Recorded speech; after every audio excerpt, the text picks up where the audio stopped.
Okay, so we are going to discuss chapter 3 on homeostasis. Okay, so we are going to look at part A. So last class, okay, last session, kita go through from the top list kan. So hari ni kita akan pergi daripada bawah pula. Okay, so for question number 1, the lucky person will be Yasmin. Read the question and give us the answer and explain a bit lah. Number 1. Figure 1 shows the feedback loop that occurs in homeostasis. Identify Q. My answer is D, receptor. We start from stimulus, and then stimulus, and then the receptor will detect any changes in our body, and then they will send a signal to the integrating center, and then the integrating center will send a signal to our effector to execute the output. Okay, so betul lah. Okay, so good explanation. So thank you, Yasmin. Okay, so stimulus is any changes that occurs inside your body. So we have changes in the physical form such as your body temperature, or chemical factor. Okay, any changes in the chemical factors such as blood glucose level. So all these serve as stimulus. So the stimulus will be sent to the sensor or receptor through impulse usually. Okay, impulse, and then to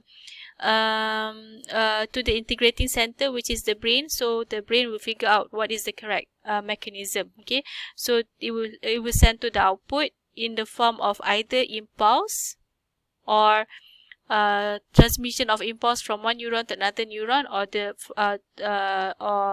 the release of hormone, for example. Okay, so question number 2, faham kalau ada soalan you can ask. Number 2 is Shoba. Yes, madam. Okay.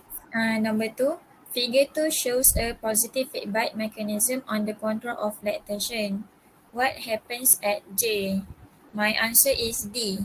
Oxytocin production is stimulated to trigger the release of milk. Okay, so if there is no stimulation, okay, there is no stimulation, there will be no release of milk. Okay, so the stimulation will be the suckling of the baby lah. Okay, so the suckling will send the information in the form of impulse to the hypothalamus.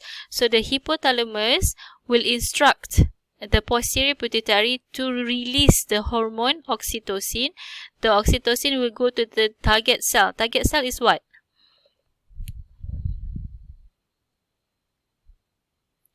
Effector. Effector. What is the effector for this case? For Mammary gland. Okay, mammary gland. Okay, mammary gland.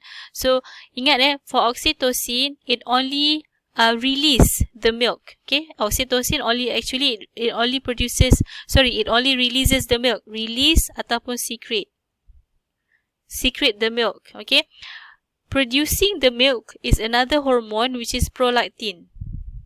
Okay, prolactin produces the milk. Oxytocin releases the milk from the mammary gland. Okay, so that is different. Two different hormone with two different function, but the function is related to the milk lah produced, okay, by the mammary gland. Faham So kena ingat dua tu. Oxytocin release, producing the milk is prolactin. Okay, instruction from the hypothalamus. Okay, so number 3, Sabrina. Number 3, which of the following is the effect of glucagon? My answer is C. Inhibits conversion of glucose into glycogen. So when will the glucagon will be released? At what situation? When blood glucose level decrease.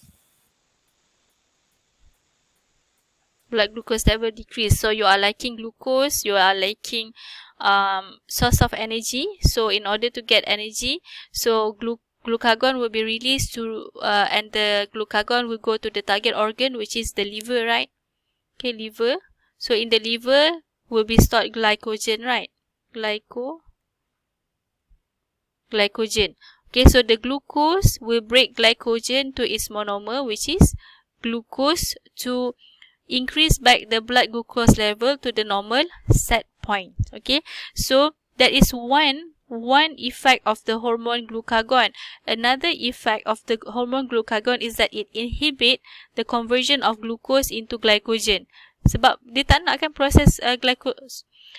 Dia akan vice versa lah kan. The glucagon will cause glycogen to break down to glucose. Dia buat apa nak inhibit pula, macam tu lah. Okay, so kalau glycogenolysis, what is glycogenolysis? Glycogenolysis is glycogen break down into its monomer, which is glucose, kan? Lysis, to break bonds. Okay, glycogen breaking bond to form its monomer, which is the glucose. Okay, inhibit gluconeogenesis. What is gluconeogenesis? Genesis menghasilkan, kan?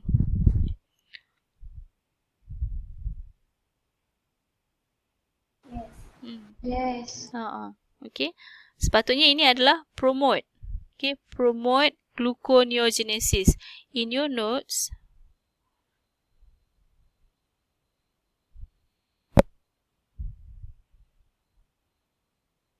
mana part glucose awak?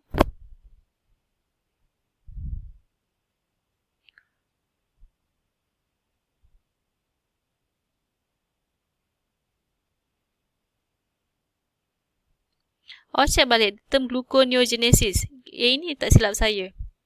Gluconeogenesis. Another macromolecule such as amino acid or fat you convert into glucose. That is gluconeogenesis. Go back and check if it correct or not. Okay. Yeah, increase the conversion of amino acid or fat into glucose. Okay, into glucose. That is gluconeogenesis.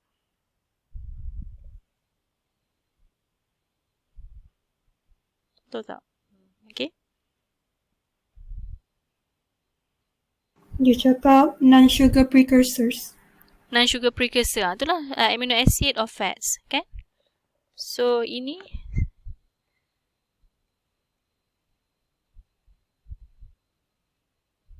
okay, gluconeogenesis. Another term for it. Okay.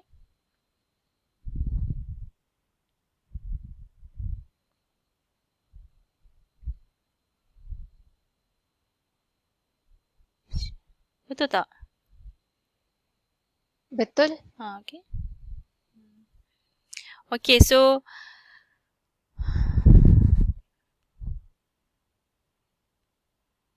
alright. Okay, so inhibit conversion of amino acid and fat into glucose. Ini salah lah. Sepatutnya promote. Okay. Promote. Right. Okay, so number 4 is Maisara. So number 4, which of the following explain how organism exchange heat by convection?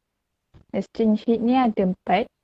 Conduction, convection, radiation and evaporation. So dia tanya yang convection. Convection is transfer of the heat by the movement of air or liquid past surface. So the answer is A.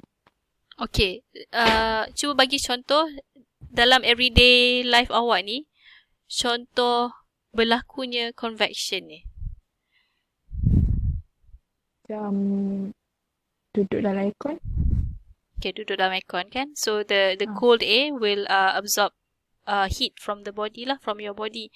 Ataupun paling senang mandi juga kan. Mandi when you are taking a shower, so the heat from the body will be transferred to the water that flows down your body. Okay, so that is another example of convection. Okay. Okay, so thank you, Maisara. Number 5, Ain, Christina. Number 5, homeostasis is important to C, maintain a constant internal environment. Okay, maintain a constant internal environment. So every factor in your body, be it physical or chemical factor, they have the normal set point kan? Normal set point. Okay, so such as your body temperature is set at 37 degrees. Okay, so if your body temperature increases or you have a fever, for example, there will be mechanism to reduce back your body temperature to the normal set point. Okay, when your blood glucose level deviate from the normal set point, there will be hormone released. Okay, kalau if blood glucose level is too high, so the hormone produced will be insulin, okay, for example. Okay. So number 6, can you excuse me a bit, jap? Saya ada call lah, sekejap je. Hello? Ha? Ada depan rumah? Oh, kejap eh. Okay.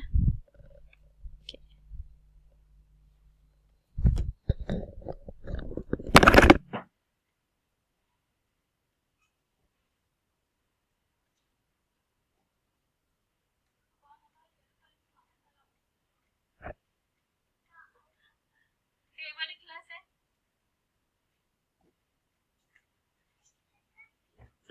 Mana kelas lagi lah.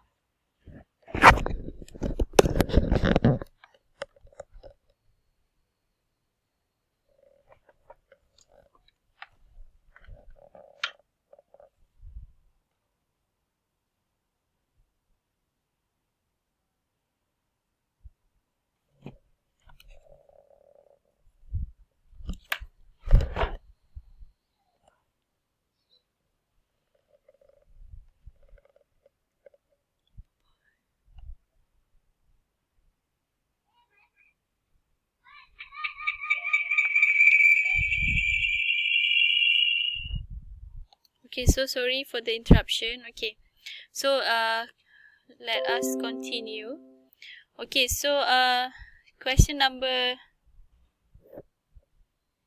6. 6 apa tadi?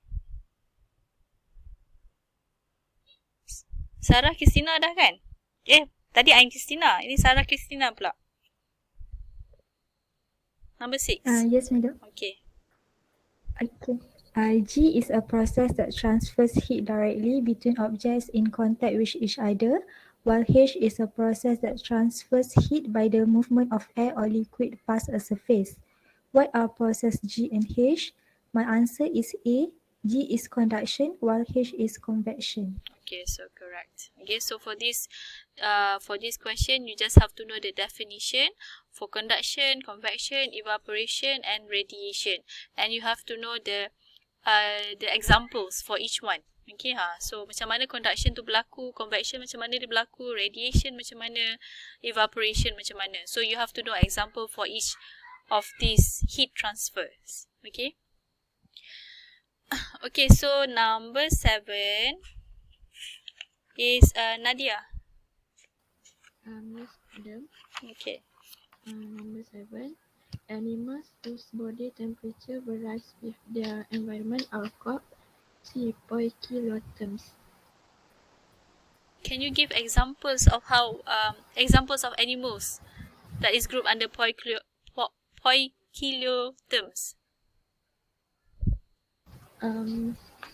Ectotherms animal. Ectothermic animals, ectotherms such as amphibians, frogs. Okay. Kalau homeotherms, they are Mammal. endotherms. Okay, endotherms such as mammals. Okay, so endotherms, body temperature depends on metabolic heat. Poikilotherms, the body temperature is influenced by the environment. For example, if the frogs wants to cool down their body, so they find a shady area. If they want to warm up the body, so they find a more sunny area. Okay. So ectothermic body temperature is influenced by the environment. Okay. So number 8. Thank you tadi Nadia. Number 8, Hanis. Which of the following describe exchange of heat in animals by radiation? The answer is C. Emission of electromagnetic wave by all objects warmer than absolute zero. Okay, so betul lah. So our body also emits heat through radiation. Okay. Okay, number 9.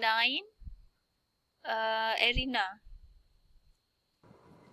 The movement of NaCl into epithelial cells of proximal convoluted tubule are by facilitated diffusion and co-transport. C. Okay. Thank you. Proximal tubule ni kat mana kedudukan dia?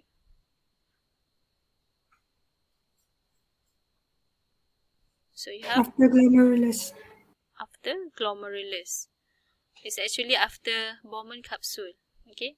So you have glomerulus is the blood vessels. Okay. And then you have the Bowman capsule, and then you have the proximal tubule, and then you have the descending limb of loop of Henle ascending, and then you have the distal tubule. From the distal tubule down into the collecting ducts. Okay. So actually collecting ducts, it receives filtrate from several other nephrons. Okay. So those are the component of a nephron that you have to know lah kan. So kalau kat proximal tubule, proses apa yang akan berlaku? Reabsorption. Okay, reabsorption of water, of sodium chloride, of nutrients such as amino acids, glucose, other nutrients that enters the filtrate through the from Bowman capsule. Okay, from Bowman capsule, because at the Bowman capsule there will be a process we call it as ultrafiltration that causes which is caused by the high blood pressure in the glomerulus that causes fluid from the blood enters into the Bowman capsule to form the filtrate. Okay, filtrate ni istilah filtrate. Filtrate adalah fluid that starts to enter the Bowman capsule sampai dia jadi urine tu, sampai dia masuk ke collecting ducts. Sebelum dia jadi urine, that is filtrate. Okay, so substance that enter into the tubule, okay, we call it as filtrate, and the process we call it as secretion. Tapi kalau daripada filtrate keluar pergi ke interstitial fluid, pergi ke blood, itu kita panggil dia sebagai reabsorption. So dua proses awak kena tahu. Secretion masa bila, reabsorption masa bila. Reabsorption from filtrate into interstitial fluid into blood. Okay, kalau secretion from blood into interstitial fluid into the filtrate. So that those two process you have to know when to use. Okay, reabsorption and secretion. Okay, so reabsorption akan untuk sodium chloride akan berlaku dekat mana? Dekat proximal tubule, dekat ascending limb of loop of Henle, dekat distal tubule, and also dekat collecting ducts. Okay, collecting ducts. So you have to know where sodium chloride will be reabsorbed. Okay, so because sodium chlorides are ion, okay, ion. So the movement of ions through plasma membrane of cell must be through facilitated diffusion and also co-transport. Okay. Okay, so next is, thank you Erina. Next is Anissa. Number 10. For number 10, which of the following is temperature regulatory center in mammals? My answer is C, hypothalamus. Dekat hypothalamus ni, what is the group of nerve cells that used to detect changes in body temperature? Mammals, bird, human. For example, in the hypothalamus, there will be group of cells, nerve cells, that is used to detect changes in body temperature. What is that group of nerve cell called? That used to detect changes in body temperature.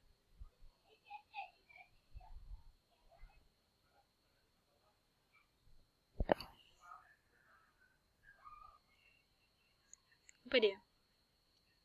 Group of nerve cells used to detect changes in body temperature, located in the hypothalamus.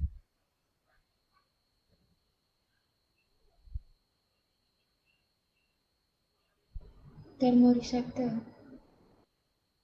Thermoreceptor.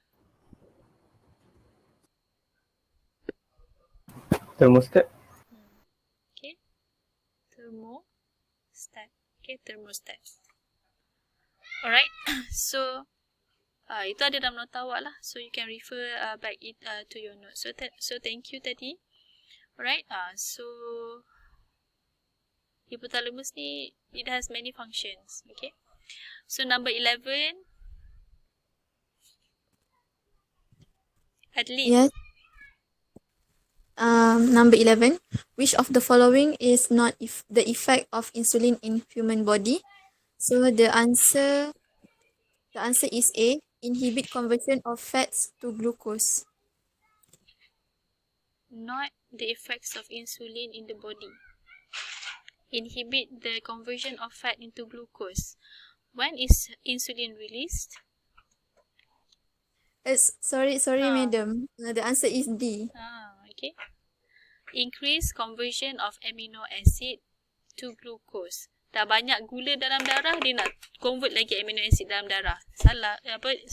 Convert amino acid lagi kepada glucose dalam darah. So memang tak lah kan. So dia vice versa. Ini supposed to be inhibit. Okay, inhibit. Inhibit gluconeogenesis tu. Okay, So kalau insulin, apa efek dia? ABC. Inhibit conversion of fat to glucose, increase uptake of glucose into body cells, increase conversion of glucose into glycogen to be stored in the liver. So those are the effects of insulin, which is released when your blood glucose level is high, such as after eating rice, such as after eating cakes, for example. Okay. Okay, so number 12. Siapa next? Saya. Siapa? Zahratul. Okay. Yes. Number 12. After heavy exercise, a person usually feels thirsty. The corrective mechanism that occurs in the person's body is increase in the secretion of ADH. What is ADH and what is the effects of secreting ADH? ADH is antidiuretic hormone that bila dia secrete, dia akan make the collecting duct to be more permeable to water. So dia akan absorb more water. Increase reabsorption of water from the filtrate so that you produce urine that is more concentrated or less concentrated? More concentrated. More concentrated kan. So urine with low volume and more concentrated. Sebab apa? Air dah diserap. Okay. So this is to conserve water in the body. Okay. So number 13, it will be Najib. Yeah, Doctor. Number 13, animals that generate heat to maintain their internal body temperature are called C. Endotherm. Endotherm. Generate heat. Okay, endotherm itulah. Okay, example mammals. Okay, so mammals depends on the food that they eat to undergo metabolism. Okay, so that it can be source of heat for the body. Okay. So next is Hazim. 14.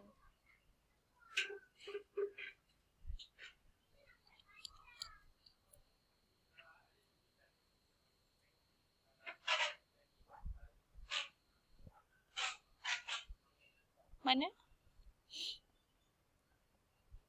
Hazim ada? Okay, number 14. Which of the following strategies cause increase in body temperature?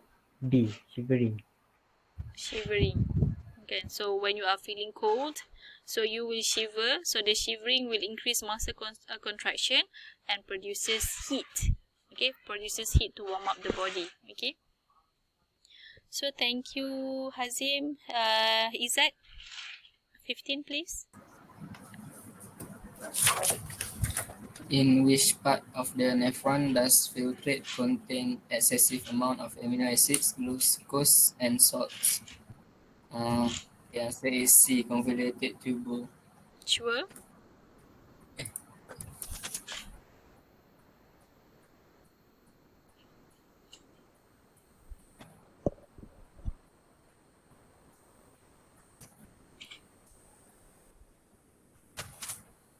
Saya bagi clue, dia kat sini melibatkan proses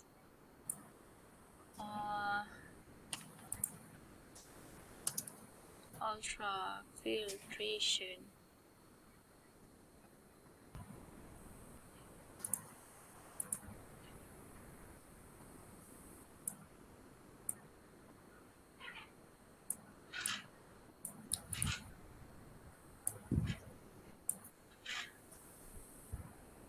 Kat mana tu?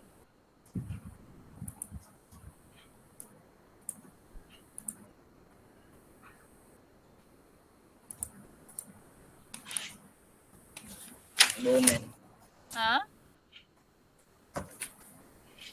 Kat mana?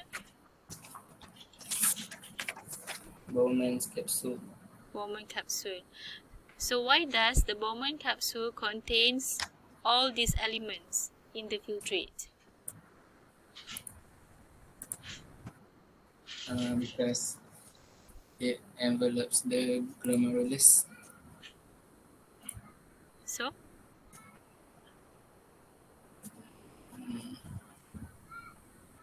glomerulus tu apa? Capillaries.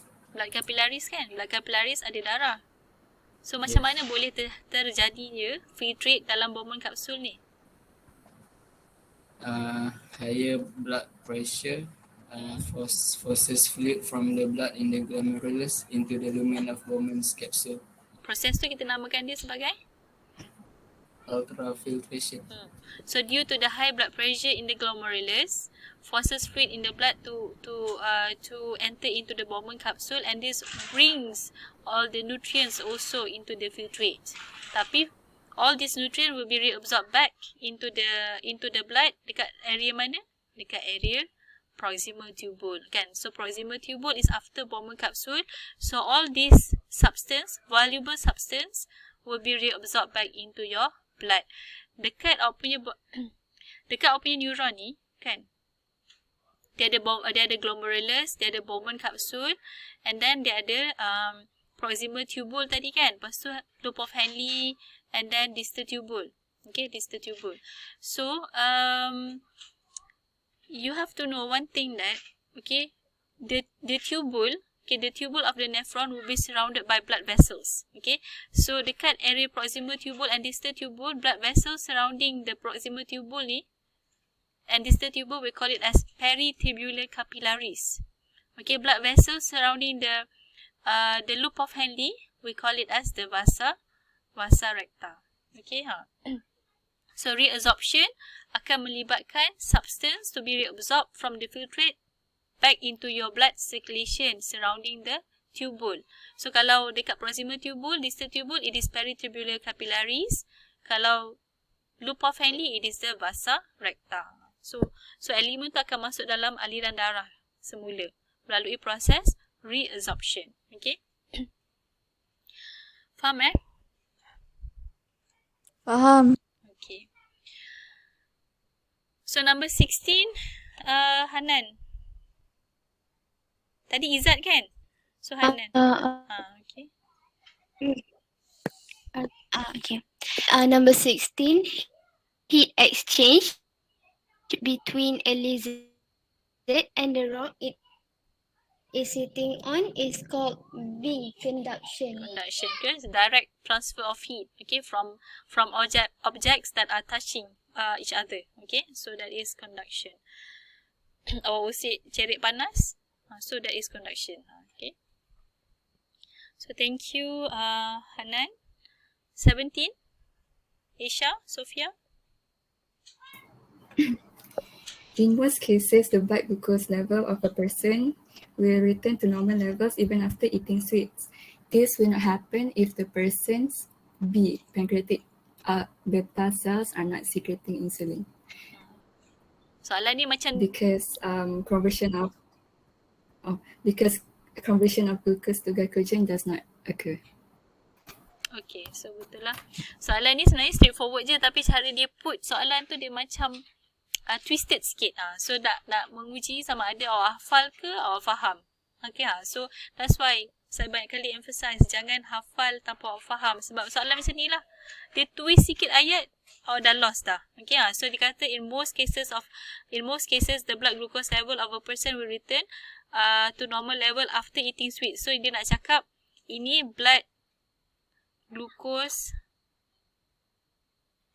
level increase ke decrease?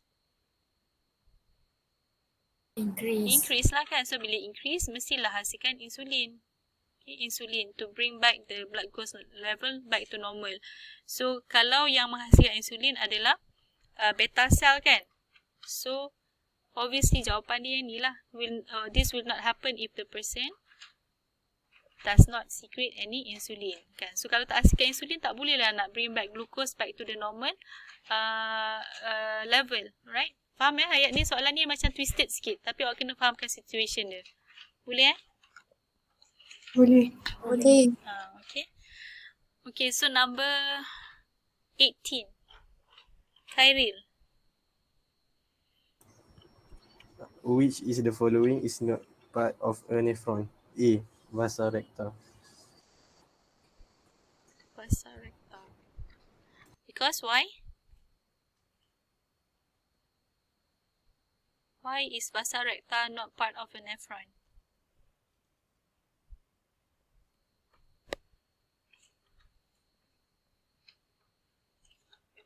Khairil.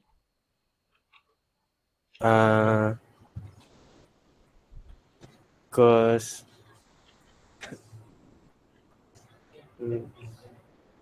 but their blood vein. Bukan vein, vessels. Vessels, blood vessels, blood capillaries. Blood vessels ni lah to be more safer lah kan. Sebab blood vessels ada artery, ada capillaries, ada vein. So kalau pergi terus kepada vein, dia pergi spesifik, which is salah. Blood vessels or blood capillaries. Okay.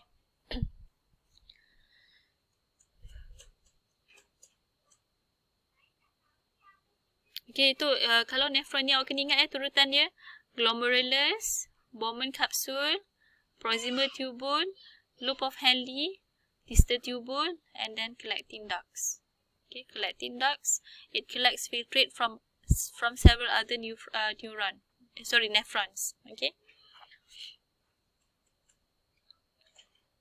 Saya nak tanya sebelum kita move on kepada soalan 19. Dekat glomerulus ni, kenapa boleh terjadinya ultrafiltration tu? Due to high blood pressure. Kenapa high blood pressure boleh terhasil dekat glomerulus? Sebab different diameter atrial. Kan, different diameter between afferent arteriole dengan efferent arteriole. Afferent arteriole will have a bigger diameter compared to efferent.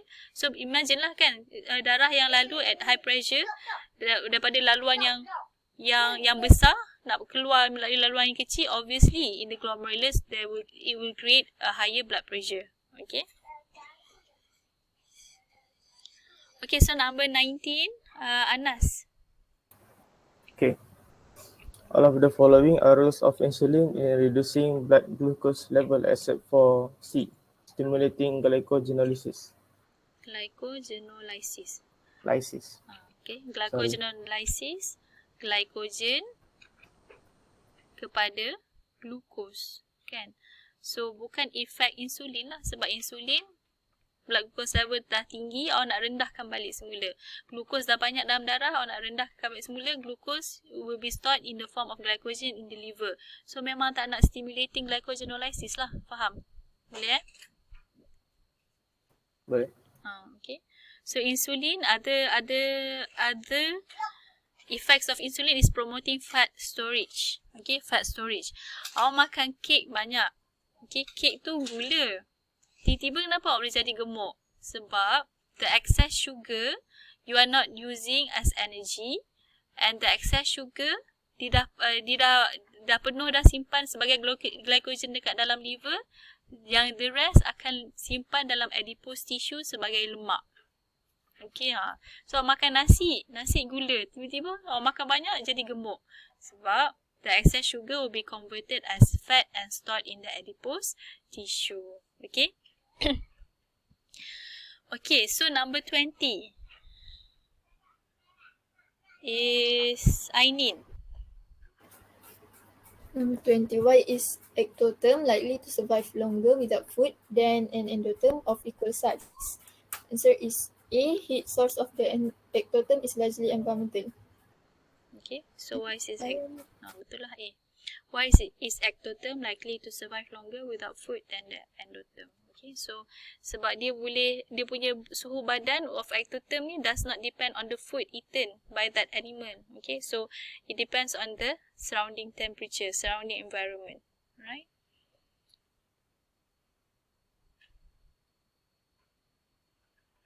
Okay, 21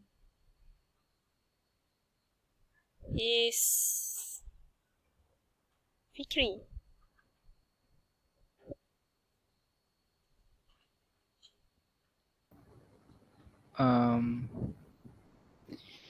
The temperature regulating center of vertebrates is located in the hypothalamus. Tadi apa nama dia? Yang untuk regulate temperature dekat hypothalamus?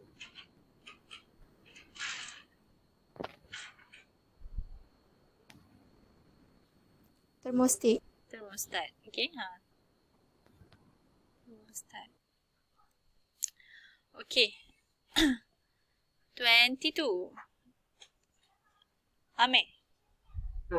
Heat exchange between a lizard and the hot rock it is sitting on is called conduction. Conduction. So, ini banyak kali soalan keluar macam ni. Conduction, dia suruh bagi example. Conduction, convection, semua tu. Make sure you give some emphasis lah on this. Alright, sebab kita tengok banyak keluar kan. Right. So, 23. Kita repeat balik boleh? Sebab yang atas dah buat minggu lepas, so dah 2 kali turn. So, kita bagi orang yang hari ni turn 2 kali. Yasmin, balik semula boleh Boleh. State the advantage of a positive feedback mechanism. A. Leads to an even greater response. Can you give example? Positive feedback? Contraction of uterus when giving birth.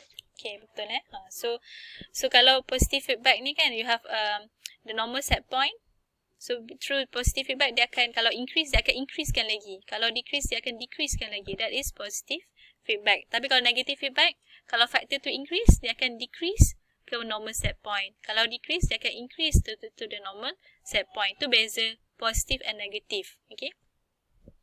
So kalau selalunya dalam badan kita ni, untuk achieve homeostasis, achieve the normal state of the body balik semula is through negative feedback. Tapi positive feedback selalunya untuk complete a certain process. Macam tadilah giving birth, tak bolehlah separuh jalan kan. So contraction tu kena kuat untuk tolak baby keluar. Nursing kan, feeding the baby, and then also blood clotting kan. So when you have a cut, so there will be platelet, and the presence of platelet will trigger more platelet to come and causes the formation of blood clot. Okay. So itu adalah contoh positive feedback to drive a process to be completed. Macam tu. Okay. So number 24. Shobah. 24. Name the component of nephron that can be found in the renal medulla. Answer is D. Loop of Henle. Loop of Henle. The renal medulla kat mana So kita ada region kan. Region of the kidney, it is divided into 3. Kita ada cortex kat luar. Okay, cortex, outer medulla,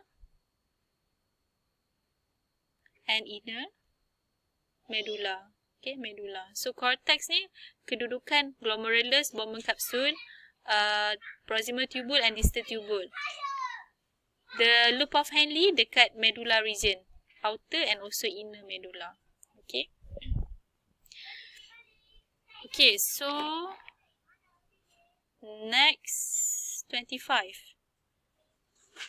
Sarah Sabrina. 25. Most of the water filtered into the Bowman's capsule is resorbed in the A. Proximal convoluted tubule. Okay kan. So it's like kita dah go through kan tadi banyak kali. Lepas Bowman capsule is the proximal tubule. Kat proximal tubule yang akan berlaku reabsorption of water. Kat mana lagi berlaku reabsorption of water? Descending limb.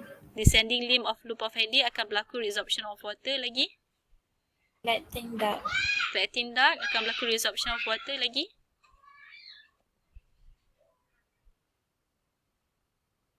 Distal convoluted tubule. Distal convoluted tubule pun akan berlaku reabsorption of water. Okay. So you have to know where does the reabsorption of water occurs. In order to aid in the reabsorption of water, apa yang akan ada dekat transport epithelium ni? Akan ada apa? Aquaporins. Aquaporins. Okay. Aquaporins. Alright. Okay, so aquaporins, kenapa boleh adanya aquaporins? Sebab oleh hormon ADH tu. Hormon antidiuretic hormones function to add more aquaporin to the transport epithelium, especially at the collecting ducts and also distal tubule. Okay, so when you have more aquaporins, more water will be reabsorbed. Okay, so this produce a more concentrated urine and your body will conserve water. Okay. So 26.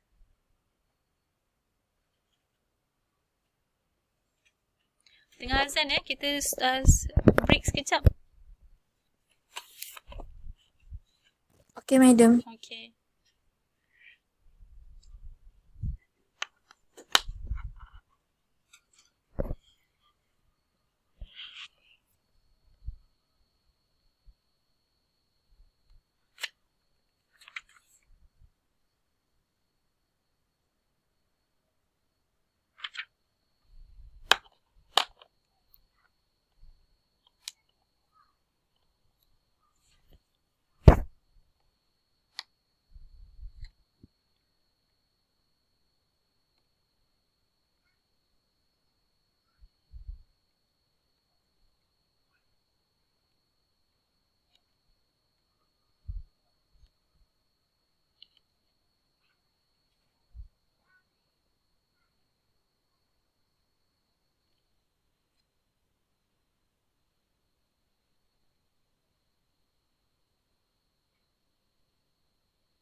Okay, so kita sambung balik.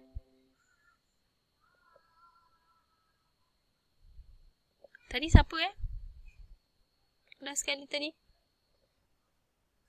Sarah Sarah Sabrina. So 26 is my Sarah. 26. When a human being is cool, the blood vessel constrict and the sweat glands are active.